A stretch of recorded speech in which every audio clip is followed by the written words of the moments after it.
Well, good morning, Interbet fans, and welcome to the preview for this Turffontein meeting. That's Saturday, the 27th of March, and well, we got the Colorado King Stakes today, and sees the return of Summer Pudding, and she looks just absolutely impossible to oppose. Very interesting that what I discussed with you on Thursday, the Protea Stakes, is now basically a fillies race because Cortinas is scratched, so all the fillies stood their ground, and the Colts race was scrapped and it was joined together, and the whole thing's a complete mess. Anyway, that's the way things go when you have the boss man sitting in London with no idea of what's going on here, and making decisions from London, and has done for the last 2 years or whatever. It's absolutely ridiculous. It makes no sense whatsoever. Let's look at today's card. 22 Pentrometer, 7.5 false railed at the 700 meters, the cutaway, so plenty of room for everything to find a position, and certainly should be an extremely good day's racing. And certainly, as I said to you on Thursday, it was impossible to try and catch the exotics. They're going to pay a fortune, and they did pay a fortune. So let's see what we can do today. I think it's very, very much easier, and 9-race program. First race is off at 12:50, which is 10-1, which means we bring the thunder showers into play and the storms, which are normally about 4 or 5 o'clock in Johannesburg. So let's go and see what happens with this race card. Race 1, 11:60. It's a maiden plate for fillies and mares, and looks like an absolute 2-horse race here. Last song, very good first run. Luke Ferraris gets the ride this time on the Daughter of Legislate. She's bred to go a lot further than this 11:60. But it was a good run over 14:50. They've come back in trip. I never liked that. So I'm going with Two Fools Collide. I thought this ran a cracking good race first time out, and I think that there's a lot more to come from this filly. She's basically hasn't run for over a year, and she gets Lyle Hewitson, but she's got tremendous pedigree. She's by Uncle Mo out of a Smart Strike mare. Smart Strike is the brother to Strike Smartly, which is stood at Turffontein. So a very, very good pedigree indeed. And I thought the first run was pretty good, and this run will be very much better, I would have thought. And I would think that this might be a good way to start off your day with Two Fools Colliding. I'll wait to see it go down, but if it goes down well, I'm going to be with this strongly.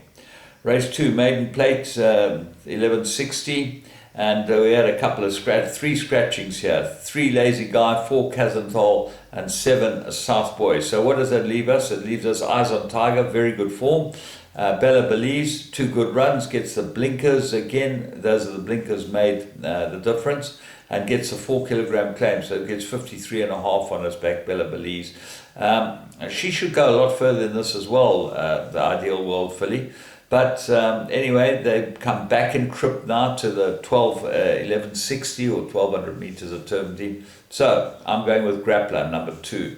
I think Sean Terry might open up the card, and he'll strike in the second as well. He's put blinkers on, which I think this horse is dying for, and that should make the difference and make him good enough. Certainly at the price that he is, he's certainly worth having a little touch. Race 3. This is the maiden plate, and they go 1600 meters, and Sean Terry again, Raed. 2 very nice runs, and I'd expect him to go better over this type of trip, the 1600. Relatively unexposed, he should be good enough to dispose of this field. What else is there? Well, Enigma Code's got very good form as well, but drawn much wider, although I don't think the draw makes that much difference. And Soldier's Song gets a 4 kilogram claim from draw 9. That's not going to help him either. Zola Jacobs going to battle to get him from there. So Raed might be worth following up with, and Terry might end up having the first 3 winners. Race 4, Pinnacle, Pillies and Mares, 1400. Absolute 2 horses. I think I can't see past Magic School and Wisteria Walk. Kamala, Magic School, got to be a big up to have him on. But Wisteria Walk back over the 1400. Now this is the best trip for this filly. She's very good over there. She's just a proper sprinter miler. She's big and strong, and she's got a good high cruising speed, and doesn't turn it up. So I think the 1400 is perfect for her, and I think she will run very, very well. You're looking for another one. Well, the other two actually, the Sean Terry runners at La Luvia gets 1.5 claim with Solomon, so only got 50.5 on his back. Has got to gets 9.5 kilos from Wisteria Walk and Magic School. But Cordilleria, the 5-year-old mare, she gets 6 kilos. But she's shown that she's pretty limited, although last run was not bad at all. And Lyle gets the ride on her, which is always a big plus. Race 5. Mare rated 91 fillies and mares. Now this is the start of the 200,000 rand jackpot carryover. They've seeded the pool with 200,000 rand. So the jackpot might well be worth getting involved with, because you're starting with 200,000. But this is not an easy race to start.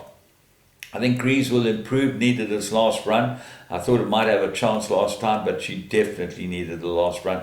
And I think that she'll turn it around with Mind Reader this time. I think that the turnaround in weight and the improvement in fitness will give her the chance of beating Mind Reader. But Mind Reader obviously is the favourite.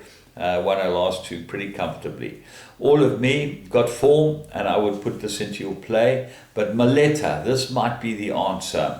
She needed a last run. She's got very good form, this daughter of Crusade, and she's obviously got ability. If you take a line through May Queen, she might easily have the beating of Mind Reader, and I expect her to run really well, but it is second run.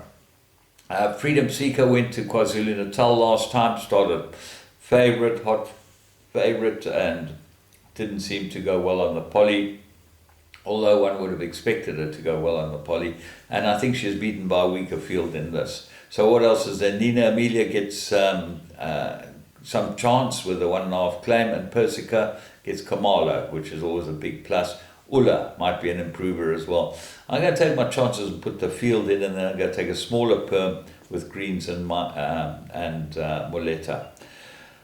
Race 6, this is the Pro Tier Grade 3, 1100 meters, and you got the two unbeaten fillies here, Cold Fact and Under Your Spell, and there's very little to choose between them. On times and everything, they look like they're very, very close together. Nara was hot favourite last time, and fluffed her lines. I think she'll be better over this 1100 meters. So I'm giving Nara another chance here, and I think that she might be the big danger. Heaven's Girl also got very good form as well from the Paul Peters stable. So Paul got two very good runners in here, Cold Fact with Gavin Larena and Heaven's Girl with Warren Kennedy. Good race. Interesting that our man Craig Zaki didn't get the ride on Cold Fact. He rode it last time, but Gavin Larena gets it this time. Race 7, the Colorado King Stakes and 2,000 meters. Well, how can you go against Summer Pudding? The way she won the Summer Cup, she should be an absolute blinder in this race. She gets 2.5 kilos from the Colts and Geldings. The Gelding Zilzal, and then she gets a little weight from both You Can't Hurry Love and Divine Odyssey. She just looks like it's made for her, this race. So what can beat her? Only Divine Odyssey, in my opinion. You Can't Hurry Love fluffs the start, but does run on and should go well. Gavin's ridden him the last two, so he should know how to get the best out of him. But I think that Divine Odyssey is the best course and distance horse. Loves a course and distance, and likes a jockey, Calvin Abib, so I expect it to go well. Race 8. This is Fillies and Mares Handicap 1160, and not easy, but I make it between number 9 Afternoon Tea with Stratum. I think that's a big plus for Afternoon Tea. Course and distance suited. They've been running her over further. This might suit her very, very well. This might be exactly what she's looking for. So I'm going with her. Lagertha, I think she's a big runner, number 10. Luke Ferraris gets to ride it, and I expect it to run really well. So what else is there? 12 Oaks, Duchess of Now, Capitania, all got some sort of chance, and maybe going to your bigger perms. Race 9, classified, 1800 meters. And I found one for you here, Liverpool Legend. I think there's the right track for it. It gets Nathan Klink on, which shows why it's 8-1. If this had a top rider on, this wouldn't be 8-1. This would be 2-1. So go very well with Liverpool Legend in this race with Nathan Klink.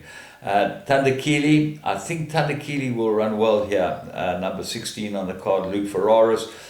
Draw a bit wide, but second run should improve. The distance is perfect for it. Lots to like about it. Zernes, there might be improvement in Zernes. Have a close look at her. And then French Leave, Manitoba, Magic Vision. Magic Vision gets the blinkers again, but was last time not well. She was distressed, so she might improve quite a lot from that. So let's have a look at her as well.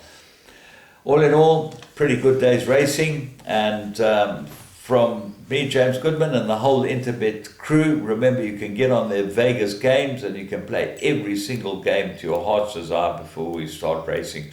Have a good day, and I'll be back with you tomorrow.